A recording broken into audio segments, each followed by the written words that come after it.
Aitzwell, good afternoon, everyone. I'm Stephanie Higginson. I'm the Parliamentary Secretary for Primary Care Access.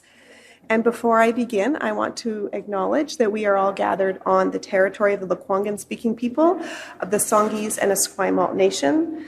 And I am grateful to them for their stewardship of this land since time immemorial. Joining me today to share in some great news for British Columbians is our Premier, David Eby, our Minister of Health, Josie Osborne, Dr. Christina Drostin, who recently moved from the U.S. to Victoria, Dr. Victoria Wilkins, a U.S. pediatrician who also recently moved to Victoria. Joining us virtually, we'll have Marita Grove, a U.S. nurse practitioner who is now in Richmond, and Dr. Avi Kopstick, a U.S. pediatrician who is now practicing in Kelowna. And because I know you're all anxious to get to the news, I would like to invite Premier Eby. Thank you, Steph. Great to see everybody this morning, this afternoon, and thanks very much for joining us, and thank you to the medical professionals who are joining us for this announcement here today, this very good news for British Columbians. In Canada, we believe that healthcare is a right, and certainly it's something we're fiercely proud of, but there is very real pressure on the system. We have an aging population. When people attend the emergency room, they're sicker than before. Their hospital stays are longer. And that is placing demand on healthcare workers when there is an international shortage of these highly trained professionals. We see healthcare workers retiring after years on the front lines, and the strain on those remaining is significant. That's the reality we're working in, and that's why we're taking action, including opening a new medical school, additional residency places at UBC, and more that we're going to share with you here today. Now, we know where the Conservatives stand on this. They said the quiet part out loud. They said that healthcare and education would have to bear the brunt of cuts in their budgets. That would mean fewer doctors and nurses. That would mean not opening hospitals, but reducing services for British Columbians. And it would open the door to American-style paid-for private healthcare schemes. We've seen it before. We know what it looks like. It hurts people, and we are not going back to that. Here's what we're doing instead. Since 2023, more than 600,000 people in British Columbia have been connected to a family doctor or a nurse practitioner. That is real progress. In 2025 alone, 233,000 British Columbians were connected to a family doctor or nurse practitioner. Every week in this province, our current pace is more than 4,000 people getting connected. That's every single week. As of today, we can share that 77% of people in British Columbia have a primary care provider, whether that's a family doctor or a nurse practitioner. That is something that can give those British Columbians peace of mind. It takes pressure off of our emergency rooms. It's someone they can call, someone they can engage with on chronic health conditions and prevent a serious condition from getting worse, resulting in hospitalization. This fall, the new medical school at SFU Surrey's campus will open as well, welcoming its first class. And in the year ahead, we look forward to breaking ground on the school's permanent home. Now, you'll recall it was just a few weeks ago, we shared an update on American doctors coming to British Columbia. And at that time, we told you that there were about 400 medical professionals that had come to the province. Well, today, we have the most recent data, which is an additional month of data. Now, more than 500 health professionals from the United States have accepted jobs in British Columbia. That's almost 100 more since our last update. That includes doctors, nurses, and health professionals, people who are caring for folks in our communities right now, or who are making their preparations to move to British Columbia. And more than 2,000 additional healthcare professionals have applied from the United States. Why are they coming here? Why are they choosing British Columbia? Well, it's because south of the border, we see politicization of health policy from people like Donald Trump and RFK, spreading dangerous misinformation about vaccines, about autism, and even about bird flu. And it's leaving already exhausted healthcare workers who are trying to balance patient care with private insurance companies on the edge. My wife, Kaylee, is a family doctor. She had the opportunity to meet an OBGYN obstetrician from Oregon over the March break. And that doctor laid out horrifying stories about women in American states being denied care for ectopic pregnancies, a condition that can lead to infertility and potentially serious health impacts, including death, if left untreated for the mother. It's political decisions like this that prevent people getting the care they need, that is causing health professionals to look to British Columbia. In BC, you can focus on your patient, not on insurance companies. You can focus on delivering the care that you know your patient needs, and that includes full reproductive rights in British Columbia. Our system is built on one simple idea. Care is based on need, not on the ability to pay. That really matters to people who have dedicated their lives to caring for other people. They want to give their patient the best, what the patient deserves, not just what they're covered for with their private insurance. I've said it before, and I'll say it again. Donald Trump's loss is British Columbia's gain, and I'm so excited these healthcare professionals are choosing our province. We're making progress. More and more British Columbians connected to care every day. More doctors and nurses joining the team, growing at a rate significantly faster than the population in the province, delivering more care, assisting with wait lists, and connecting people to primary care. We know there is more to do. 77% is not 100%. And that is the goal that we are moving to. For every British Columbian who gets the good news, they now have a family doctor, nurse practitioner. There are still others who are waiting. That's why we have to keep at it, that we keep moving forward, that we hire and build, that we don't fire and cut. Because when you need care, nothing matters more than knowing it'll be there for you, and that is our priority. Thank you very much.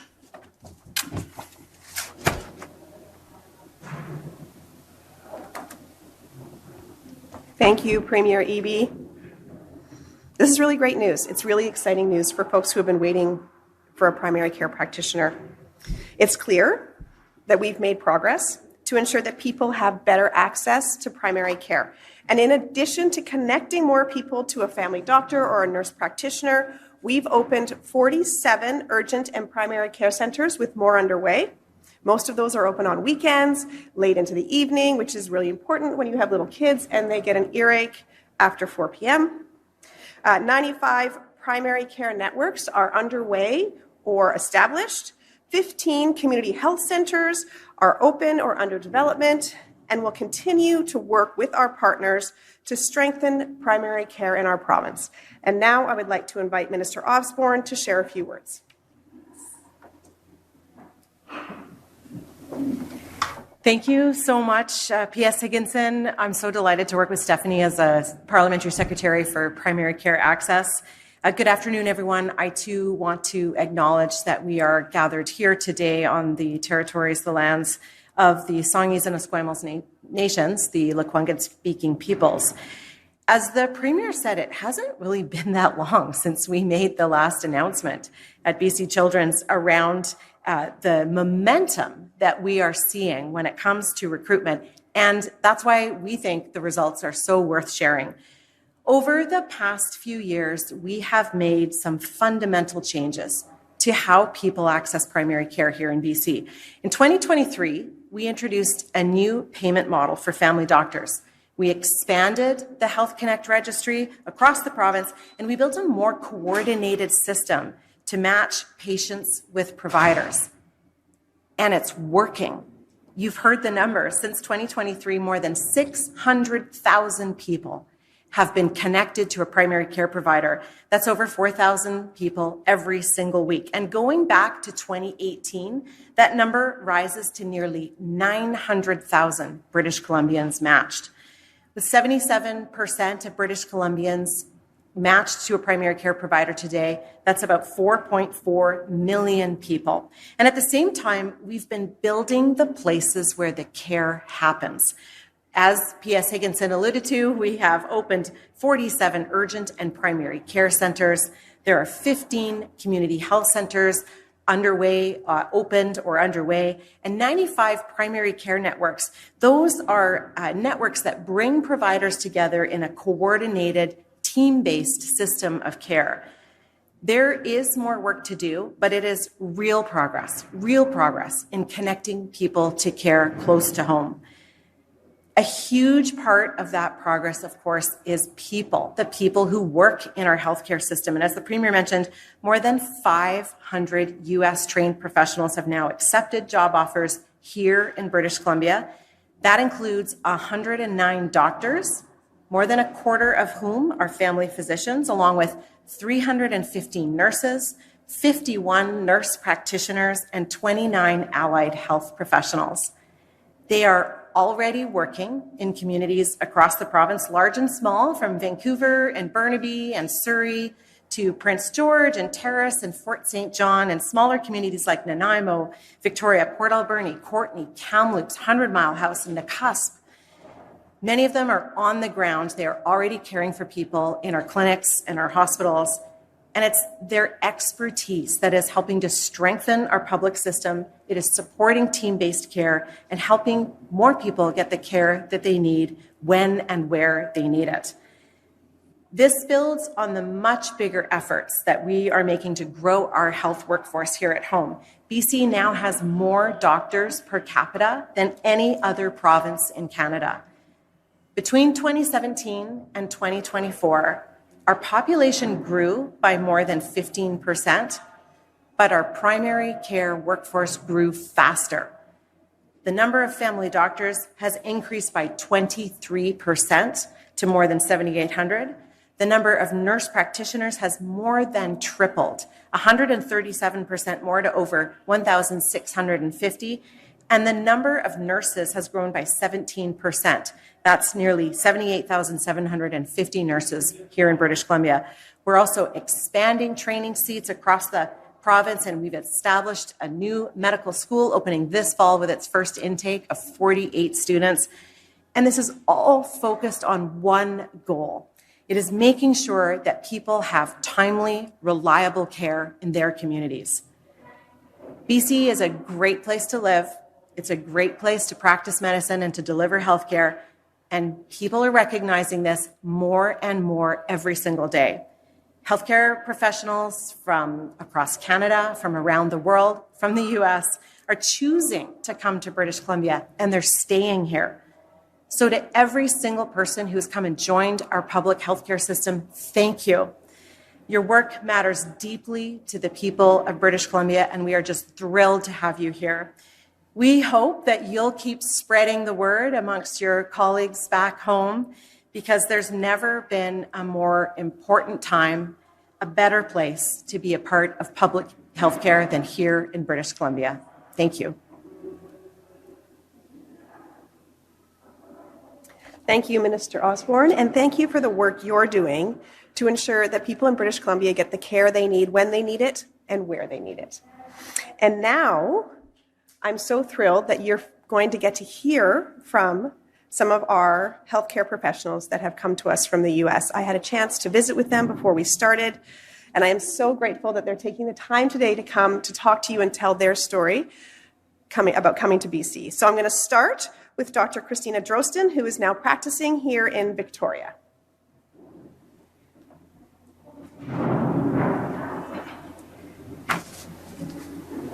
My name's Christina Drostin, and I'm a family doctor who has been working for 10 years in the United States on the East Coast in the state of Maryland before moving here to BC not too long ago. First, I was asked to share why we wanted to make the move, and there were so many reasons. As a parent, I didn't want to worry about my child's safety from gun violence when I sent him to school every morning. Additionally, we were seeking a community where minorities were treated respectfully and with equity. We wanted an environment where people could engage in civilized debates about politics and not face the polarized political scene that is developed in the United States. Another strong motivator for moving to BC is the improved structure that has been implemented in recent years for reimbursing family doctors.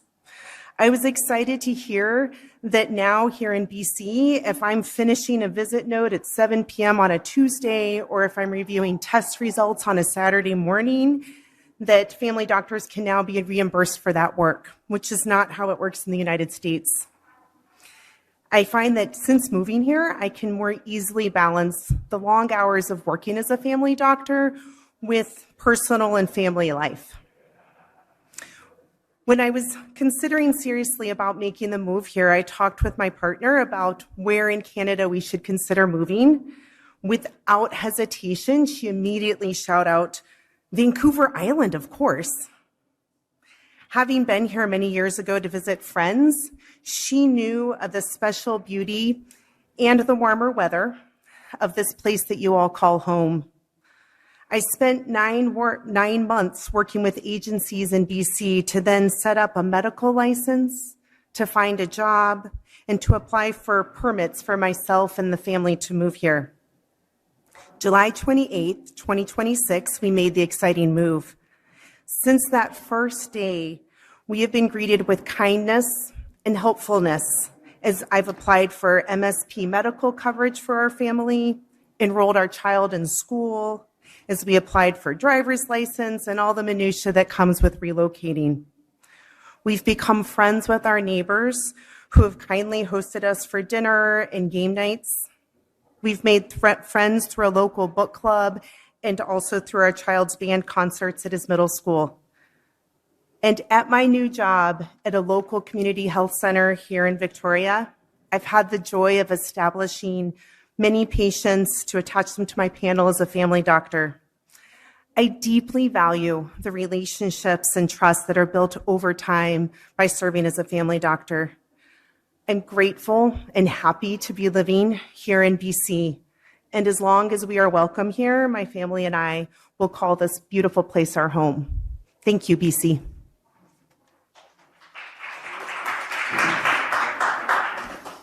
Thank you, Dr. Drostin, for sharing your story and for everything you're doing for the people of Victoria. Next, we're going to hear from Dr. Victoria Wilkins, a pediatrician who is also practicing here in Victoria.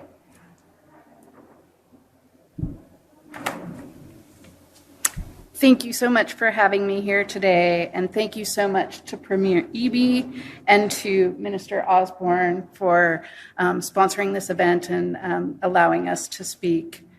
I'm a general pediatrician. I came from Salt Lake City in Utah, and I have a subspecialty practice in Fragile X syndrome, which is one of the most common rare diseases in the world. I moved with my husband and our 4 children from Utah to BC in June of 2025. We had been thinking about and talking about leaving the U.S. for several years, but 2025 made it have a special urgency that we felt like now was the time. And beautiful BC and then beautiful Vancouver Island really seemed like the right place for us from the get-go. It provided a gorgeous environment for us to work, play, raise the children. BC provides full inclusion schooling for my son, who's 11 and has special needs.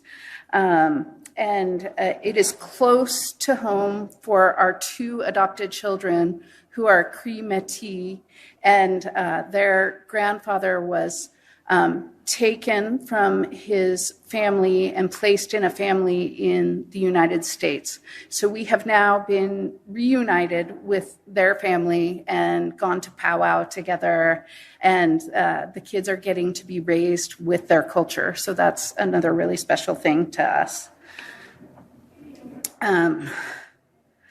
I was in sort of the very first batch of people who got to apply and register through the new streamlined credentialing process that happened last May. And I am so grateful that that pathway opened up. That was really important, and I think has made it so much easier for so many people to come and join us here. And I was able to obtain my BC license in December of 2025. My pledge to myself when I came here is that I would do everything that I could to reduce the wait times to see a pediatrician. I wanted to make sure that we were getting new patients who had been sent for referral to see a doc and fulfill that commitment by working in several places, helping doctors who who are overworked and have a lot of kids on their waiting list. And then I'm also working with VICAN at Queen Alexandra Hospital to help with my developmental skills to get those kids seen and evaluated for developmental delay. Since we moved to Victoria, we've felt really embraced by the community. Our children are thriving in school. They feel more relaxed here.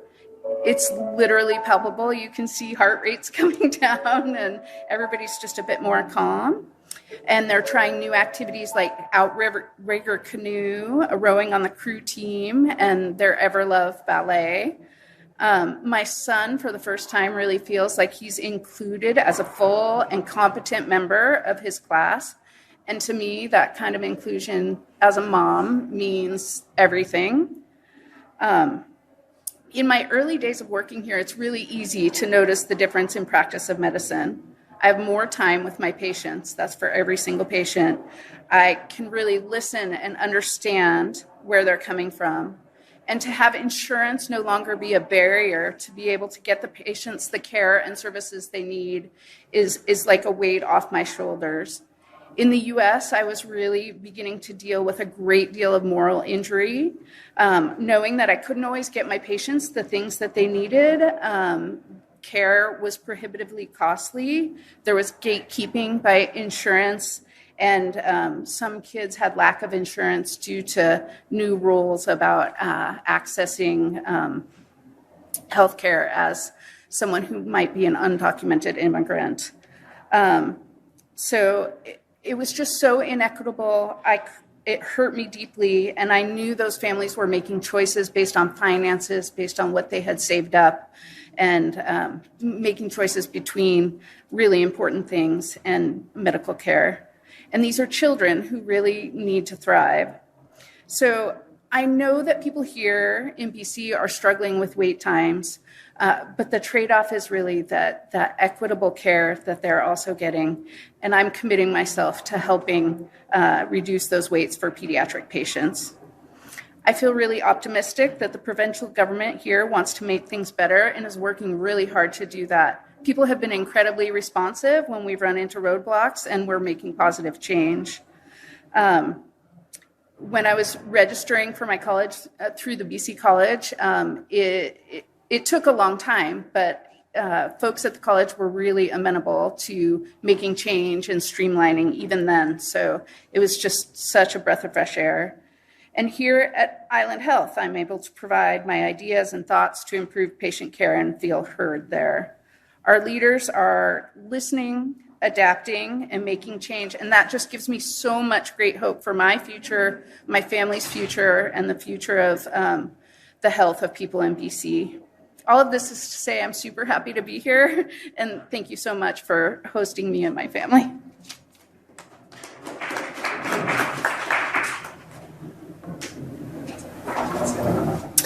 Thank you, Dr. Wilkins. Dr. Wilkins and Dr. Drostin, I did not expect to have tears in my eyes today. Thank you for sharing your stories that are so deeply personal. I've learned a lot today. And now we're going to move to our virtual guests, and we're going to start by hearing from Dr. Kopstick. Dr. Kopstick, it's great to see you again, and that you have made it to Kelowna. You've made Kelowna your home. Yes, thank you. Hi, thank you so much for having me again. So as some may know already, I'm originally Canadian, but I did most of my medical training in the US. And most recently, I've been working as a pediatric critical care doctor in El Paso, Texas. However, I'd always hoped that I'd make my way back to Canada at some point. And then finally, I saw a recruitment campaign for BC, actually through Instagram. And I thought, honestly, yeah, that sounds pretty great. Timing couldn't be better. So I ended up connecting with Health Match BC. They helped set up an introduction with the pediatric team at Kelowna General Hospital. And then pretty quickly, everything just felt like a really great fit. There was already a solid foundation of pediatric care there, but also a lot of potential and a real need.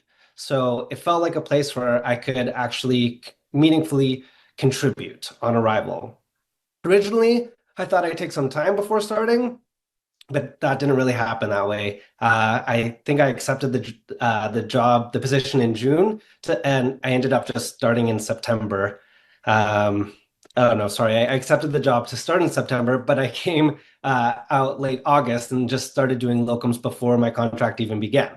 I'm really glad I did. It made the transition a lot smoother for me, and everyone helped me get on board really, really quickly. So now in Kelowna, I split my time in KGH between the pediatric ward and the NICU, which has been very exciting. My background is in pediatric critical care. So going back to the delivery rooms has actually been a lot of fun. It's been a huge rush and just a really special moment to be a part of with those babies being delivered here in Kelowna.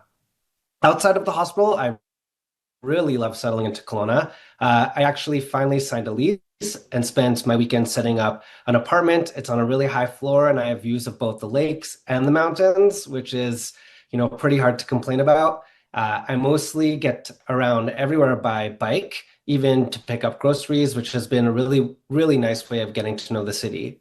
I think what's been most exciting since arriving, that was the sense of momentum here in the interior. It seems like there's a real opportunity right now to build and strengthen pediatric services locally. As the region here in the interior grows, there's been more and more focus on expanding things like neonatal care, pediatric emergency services, and just overall pediatric capacity. It feels like we're kind of at the beginning of all of that. And for me, that's a really exciting place to be. And I'll just say, coming from the US, where things can feel pretty intense a lot of the time, there's just been something about working in Kelowna that I've been feeling just more grounded. It really lets me focus every day on the actual work, on taking care of the kids and supporting families, while being part of an incredibly collaborative team in a place that honestly, it's just a great place to live. So yeah, I've been really grateful for the opportunity to come and be here. And again, thank you so much for having me. Thank you so much, Dr. Kopstick. And finally, we're going to be speaking with Marita Grove, a nurse practitioner who's working in Richmond at one of our Foundry centers. Hi, good afternoon. My name's Marita, and I'm a family nurse practitioner. First, I'd like to thank everyone involved for inviting me to speak today and gratefully acknowledge the opportunity to live, work, and raise my family on the unceded territories of the Coast Salish people, including the Musqueam, Squamish, and Tsleil-Waututh. In March 2020, I lived in Boston, Massachusetts when COVID first hit North America. I was working full-time and parenting 3 kids aged 9 months, 3 years, and 5 years old. As you might imagine, it was chaos. Long hours, no sleep, poor health outcomes for many of my patients, and lots of personal and professional stress. This reality, plus a number of other changes in the States, set the stage for my husband and I to start thinking about Canada. Originally, we were thinking about the East Coast, Quebec, Ontario, but as I started my research, I quickly ran into barriers in the process. Specifically, I don't speak French, and I had no ties to the country or those provinces. One day, I came home from a long day in clinic, and my husband suggested British Columbia, and my first reaction was, that's so far away. I've since learned that it is 4,055 kilometers to be exact. However, when he showed me what he had discovered, I couldn't argue with the idea. The close connection to nature, while remaining in a world-class city, and a more laid-back and balanced lifestyle were what we desperately needed at the time.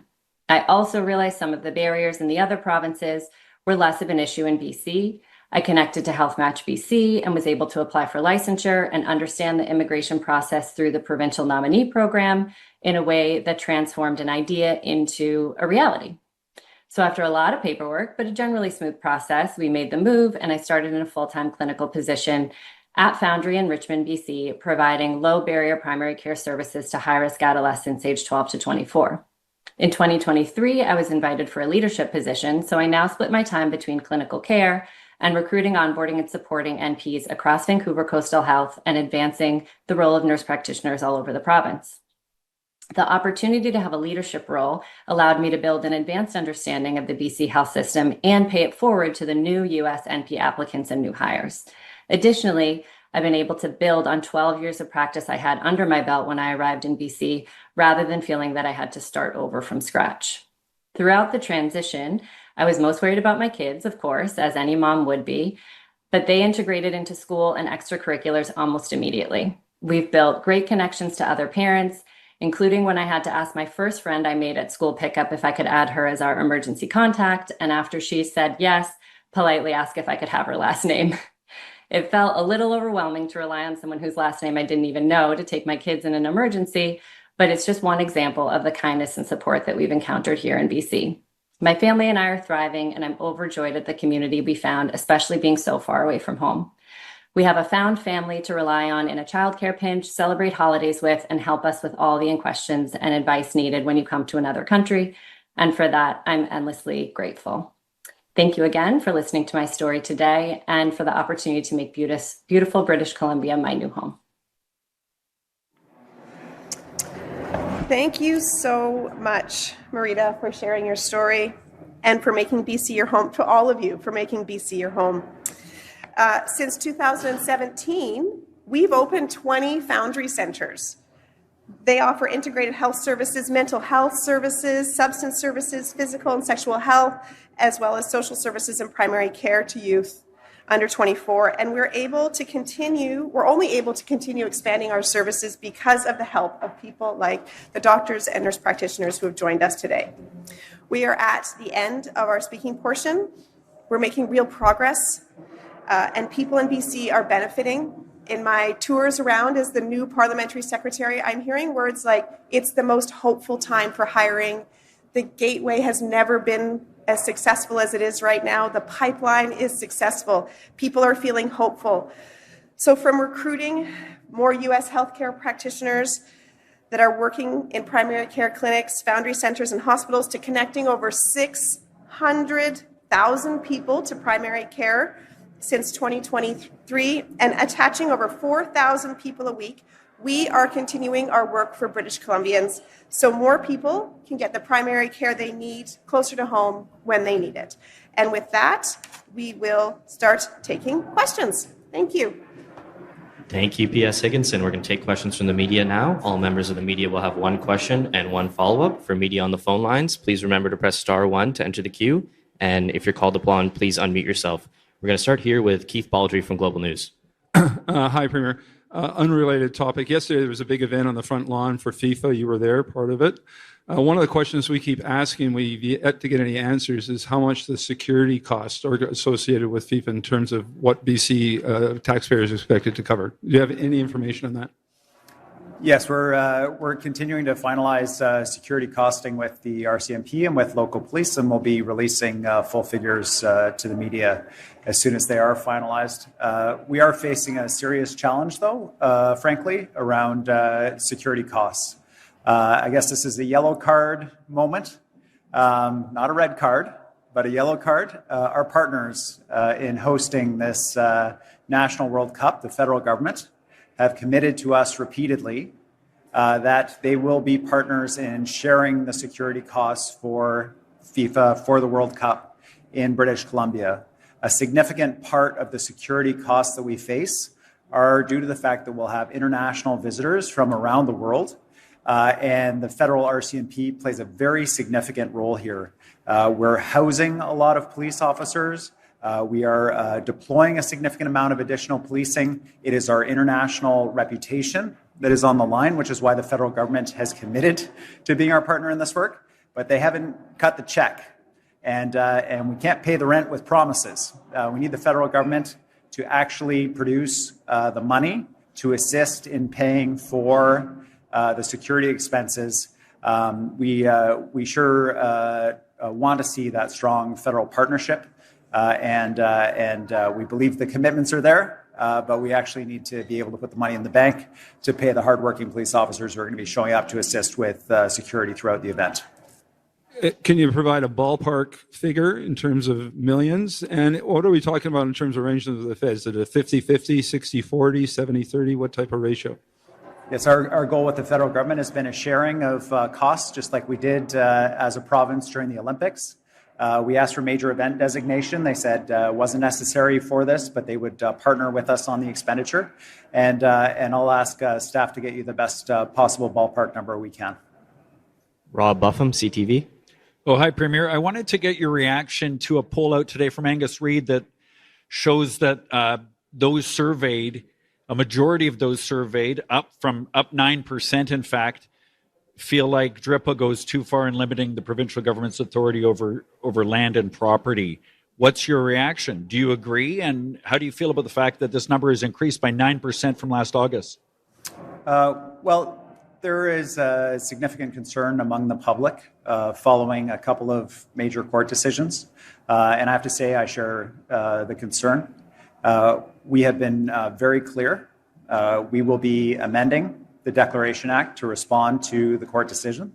We're working with our First Nations partners on that, and I look forward to having more to share about that soon. It's incredibly challenging to say that Indigenous leadership is enthusiastic about any change would be a total misstatement. They are not. And so it has been a challenging conversation, but it is non-negotiable for the provincial government. We have to ensure clarity for British Columbians about the Act, what it is and what it isn't. And the same is true for private property. We need to ensure that British Columbians have total confidence in their private property, whether it's a business or whether it's an individual. And so we're ensuring, both through our actions in court, appealing decisions, working with the Cowichan First Nation, issue of public statements about the residents in Richmond whose titles were affected by the court decision there, that they have nothing to worry about from the Cowichan First Nation, that they and their titles are protected. And in doing legislative changes to the Declaration Act, this is a serious matter. British Columbians are concerned. I am concerned. That's why our government is taking action. By way of follow-up, you talked about the assurances to Richmond residents. You'll be aware, I'm sure, that the City of Richmond and its mayor and council have sent a letter seeking legal assurances and legal certainty that the negotiations and the representations from the province and Cowichan tribes would in some way be legally binding, that this fee simple property will not in any way be jeopardized. Can you tell me whether that's something that would happen? And I also just wanted to confirm, are the amendments to DRIPA, are they indeed coming this session before the end of May at some point? Your second question first, yes, the amendments will be introduced with lots of time for debate and discussion in the legislature and a vote by the members of the Legislative Assembly. On your first question, yes, received the letter from Mayor Brody. There are two components. One is, it's correct, we are negotiating with the Cowichan First Nation. The court has ordered us to do so. We are doing that. As part of those negotiations, we produced a joint statement that confirmed that the private property owners have nothing to fear from the negotiations, that private property is not part of this negotiation, full stop. I am happy to provide that assurance to Mayor Brody. We have done a joint statement with the Cowichan First Nation. And it's important for British Columbians to understand we will not use private property as a bargaining chip in negotiations like this, full stop, period. Katie DeRosa, CBC. Premier, I understand you're meeting tomorrow with First Nations chiefs. Many of them have said that the consultation has been rushed and they feel like the province already, it's a foregone conclusion that their feedback is not being taken into account. Are you reacting politically to the pressure to change DRIPA rather than actual need on the ground to make these changes? And what will you be saying to the chiefs to that effect? Well, I mean, it is a very unfortunate situation and we are rushed. This comes out of a court decision that significantly redefined a piece of legislation that all sides of the House at one point thought we were quite clear about what it meant. So we are having to move quickly to make amendments in order to address some serious legal liabilities that were created by the province through the court decision. Nobody is excited about this process. Certainly I'm not, and First Nations leadership are not. I am meeting with chiefs tomorrow to further our discussion and to do the best as possible to ensure we're preserving that relationship while addressing the concerns that British Columbians have following that court decision. And I just went further to the on the Cowichan case. Will any of these amendments actually make a difference in terms of the Cowichan case, because that sort of deals with a separate section of the Constitution, or will we have to wait until that reaches the Supreme Court? Yeah, the certainty around private property for British Columbians is a key priority for our government. It was put into question in a small area of Richmond by the court decision in Cowichan. That's why we worked with the Cowichan First Nation to provide a very clear statement that private property owners there have nothing to fear. That's why I'm able to say with such confidence that in the negotiations with Cowichan First Nation, private property is not part of the conversation when it comes to any of those private property owners or any private property owners in British Columbia. And so we're doing that work. The Cowichan case is moving very slowly. The next hearings, we understand, are going to be in May.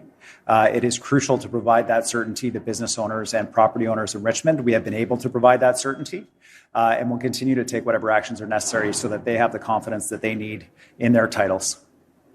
Wolfgang Deppner, Canadian Press. Yeah, good afternoon. Thank you for taking my question, Premier. Just to ask you about, or just to note, you're in the answer to Rob, I didn't hear a firm commitment that the amendments would come in this session. You also said that this process is being rushed, yet legislators will have sufficient time to debate this. Plenty of time, actually, I believe, was your phrasing. Can you reconcile this? How can a process be rushed, yet at the same time, legislators will have enough time to debate them? If a process is being rushed, by definition, there will be less time to debate this. Can you talk about that aspect? Happy to provide clarity. First of all, to your first question, yes, the amendments will be introduced this session. Second, the legislature has defined times that members can speak to bills. They will be able to speak to these bills and address they will be able to speak to this bill, address these amendments that are proposed to have full debate. That process will play itself out in the legislature. It is rushed because usually when we have legislation dealing with or affecting First Nations people in the province, we take months and in some cases years to co-develop our approach. The consistent feedback from chiefs has been from the court decision to when it's going to be introduced is not enough time to do the work that we need to do. I hear that very clearly. I'll be speaking with the chiefs tomorrow about their concern.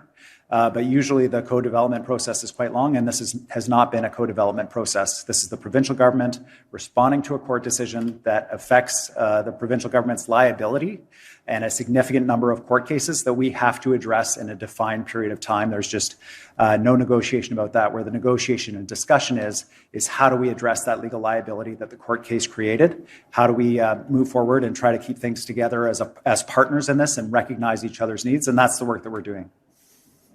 Yeah, thank you for that answer. As you know, Premier, Canadian Press has obtained the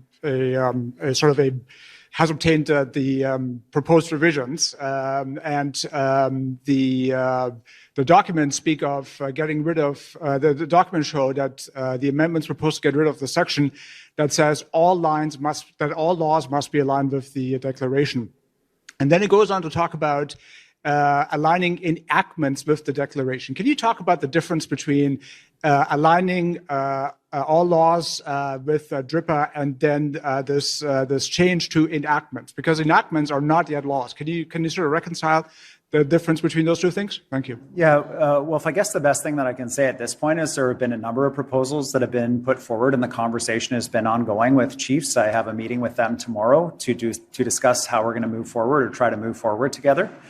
Responding to their concerns and also responding to feedback we've had on draft amendments that we've provided.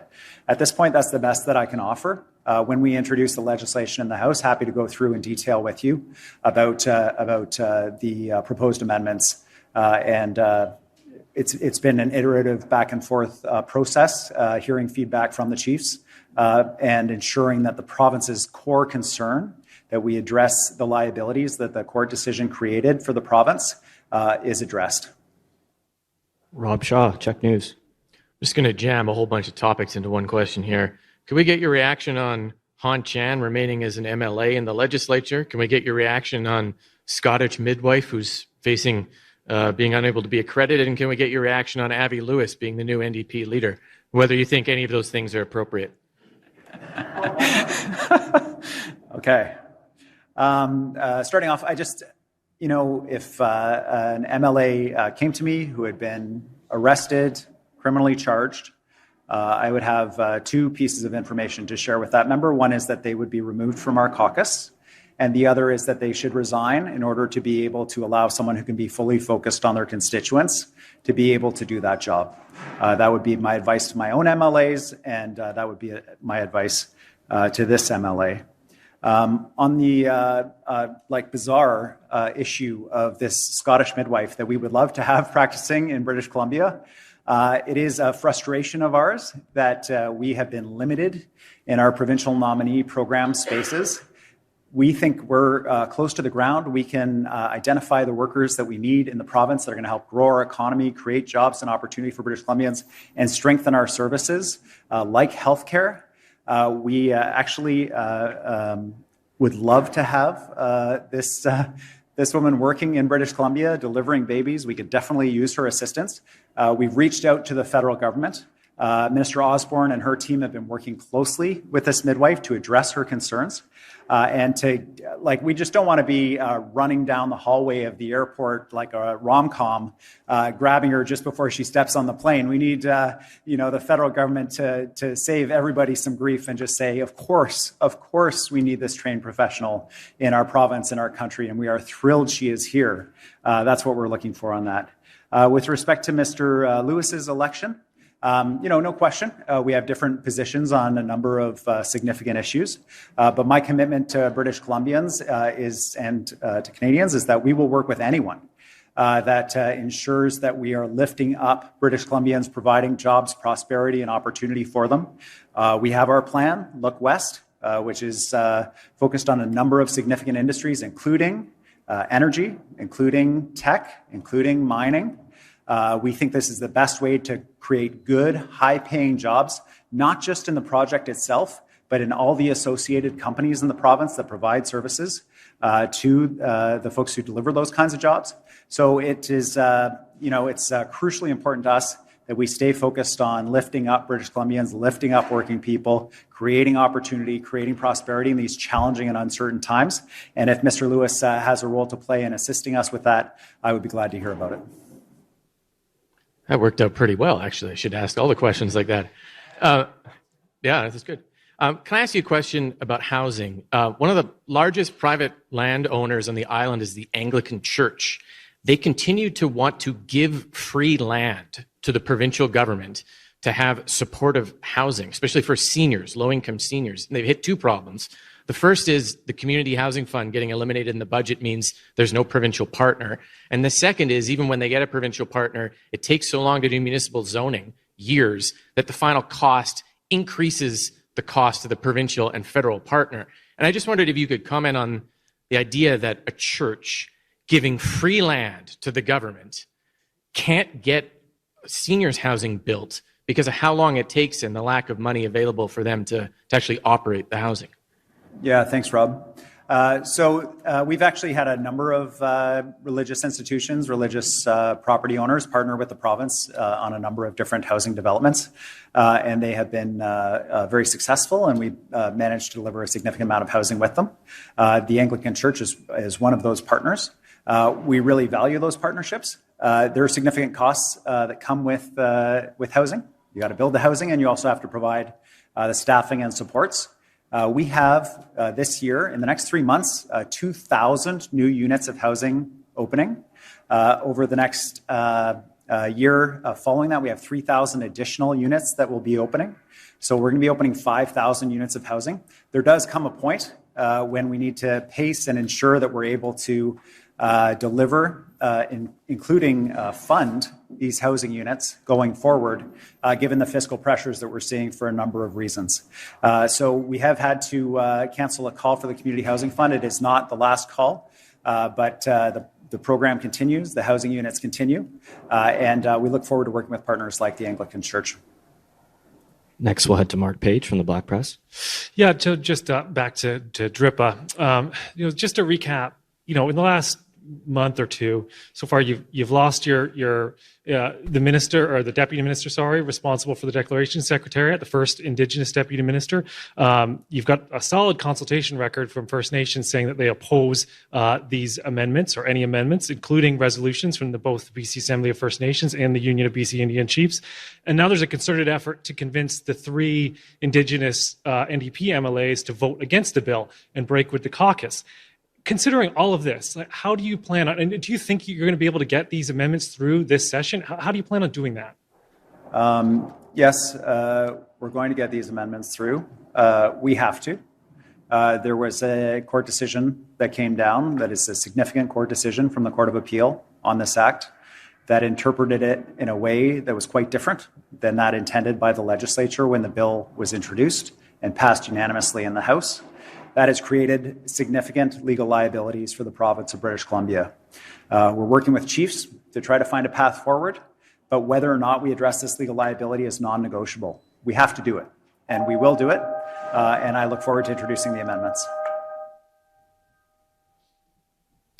Just following up on that last question, if you could tell me if this is going to be a whipped vote or not. And Robert Phillips says that you're only really listening to First Nations who have major projects on the go, and you're not listening to others that have real concerns about these amendments, and other things.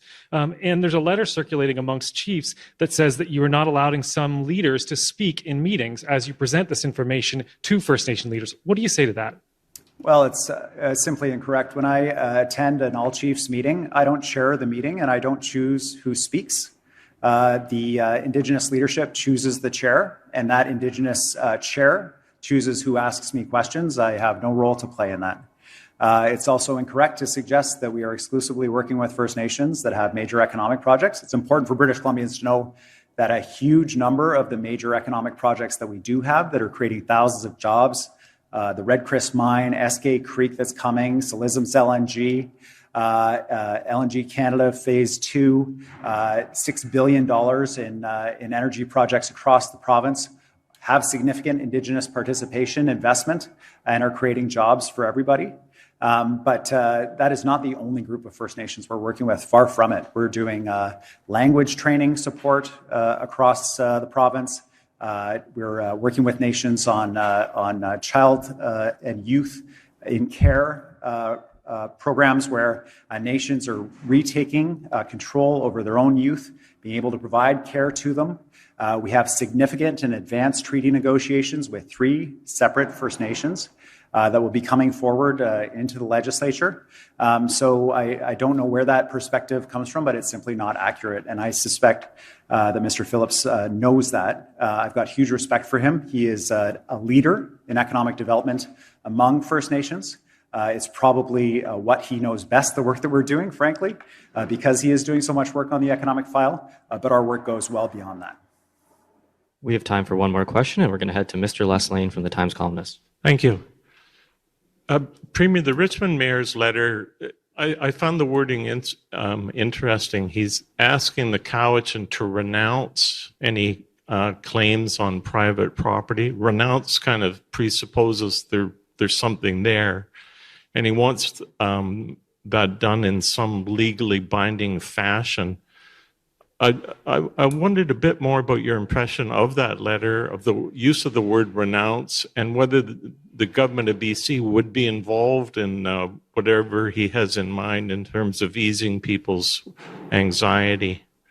Yeah, it's been a significant priority for us as a province to work with the Cowichan to provide reassurance to the Richmond property owners in the claim area that have been affected by this decision, that their private properties are not at risk. It was a significant amount of work from us and in partnership with the Cowichan First Nation to issue the statement that we did, that is in fact the case, that these private property owners have nothing to worry about. I'll leave it to the Cowichan to respond to the mayor's request specifically to them. But for the province's side, I can provide full assurance the private properties are no part of the negotiations that we are engaging in with the Cowichan First Nation.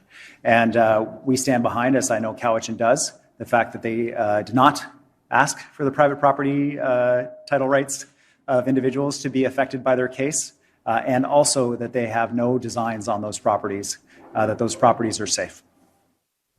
And the DRIPA amendment, I don't think it's inconceivable that vote on that amendment is eventually going to involve time allocation. Or would you invoke some form of closure when push comes to shove on the last day of May to get that done?